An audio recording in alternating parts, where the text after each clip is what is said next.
again and welcome to another edition of Suds and Country. Hi, I'm Herb Suds and welcome to the show, my friends. Today I'm in Orefield, Pennsylvania, Shankweiler's Drive-In Theater. Paul is here, Susan is here, they own the theater, and they're going to welcome to the show. Thank you. Thank you. Tell us what's so unique about the Drive-In Theater here. Well, Shankweiler's Drive-In is America's oldest drive-in theater. What year? 1934. Wow. Wilson Shankweiler in 1933 went to Atlantic City on vacation. He had heard about the first drive-in theater that was ever built. And he took a look at Mr. Hollinghead's theater outside of Camden, New Jersey, and he came back and he decided to convert his walk-in theater to a drive-in theater. No kidding. Well, This is the oldest in the United States, huh? this is the oldest drive-in in the country. Yeah. Continuous running. Yep. There you go, continuous running. Wow. Yeah, never closed. No, you guys operate year-round, on the winter too? Well, No, right. Never closed, period. Yeah, for the season. See, there you go. I understand what never closed means now. Yeah. Okay. Seasonally, we never closed. Seasonal, there you go. Paul, where's the speaker? Well, they've been removed. Modern technology has sort of outdated them. We actually have a sound processor that decodes left and right channel, and now you pick it up on your car radio. Some people actually bring portable quality FM stereo radios with them, and the sound is broadcast on an FM frequency and picked up in your car radio or that portable radio. I remember the old days where the in-car speaker was there. You know, I think the quality is much better now with FM. Oh, it? Absolutely. Now with the processor, you get the high frequencies and the bass, and actually the decoding actually separates the surround channel, so there's a slight delay. So in your car, you actually get the effect of surround sound too. Isn't that amazing? Well, you got the whole car, whatever the speakers in the car. Absolutely, and of course with modern technology and the radios and the 8 speakers in some of the cars, you've got one heck of a sound system. So better than anything they can put in the window, huh? Absolutely. Thanks, Paul. Well, Paul, every drive-in theater has a projection room, and we're in it now. That's correct. Matter of fact, we have 2 projectors in this projection room.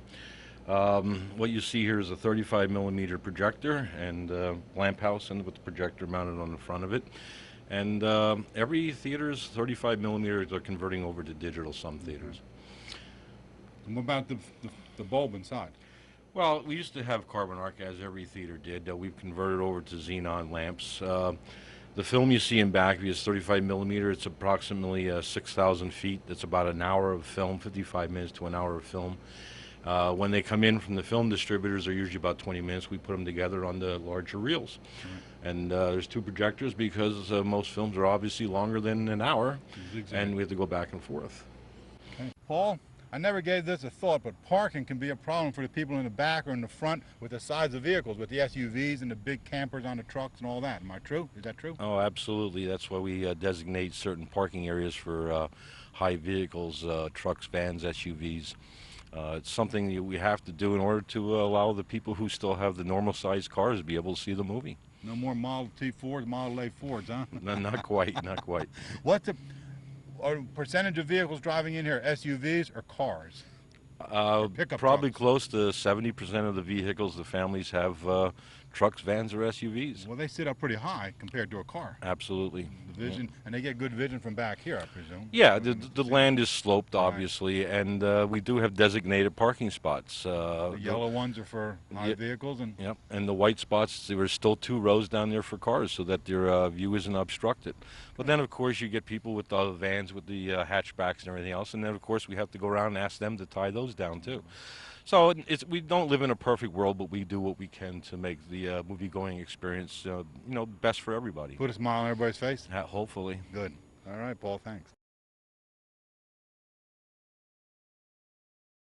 Every theater has a snack bar. We're inside a Shankweiler Drive-In Theater snack bar. Susan, talk to me about what's the most popular item in a snack bar? Probably our popcorn, because we serve it with real melted butter at Shankweiler's. What washes it down? What's your most popular? We have lots of Beverages? different types of beverages, right? And Pepsi's probably the best selling item. When I went to the movies as a little kid growing up, all the candy was supersized. Is that still happening today? No. No. Now it's the same price, but the bars are a lot smaller. My licorice won't come out this long? No. Of all the sizes of popcorn, I've noticed there's 4 or 5 sizes. Which is the most popular popcorn size? There you go. The biggest one. Yeah? That's what everybody goes for. Yes. And really, the popcorn is delicious out here. That's one thing people do come and they do buy. And we do try to keep our prices very reasonable Sure. because this is where we make our money Right. and that we can keep the drive-in going. So it's important that they come into the snack bar.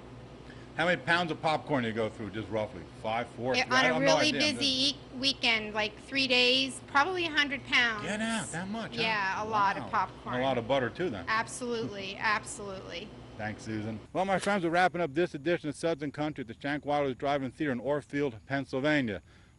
Susan and Paul, you have been incredible hosts. Oh, thank you. Pleasure having you. Thank you.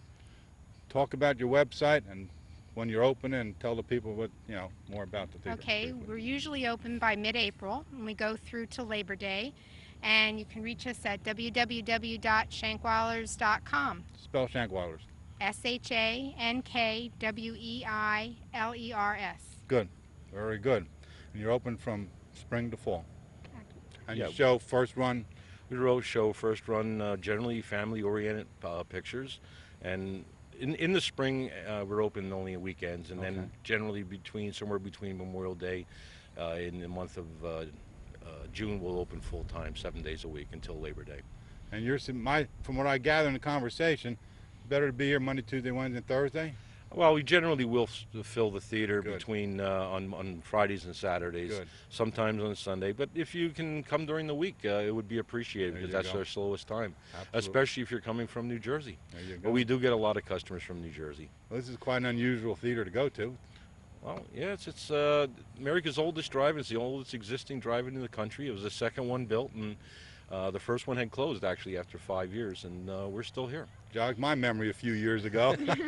Well, you're welcome anytime. Thanks again for being on the Suds and Country. Appreciate it. Our Thank you. pleasure.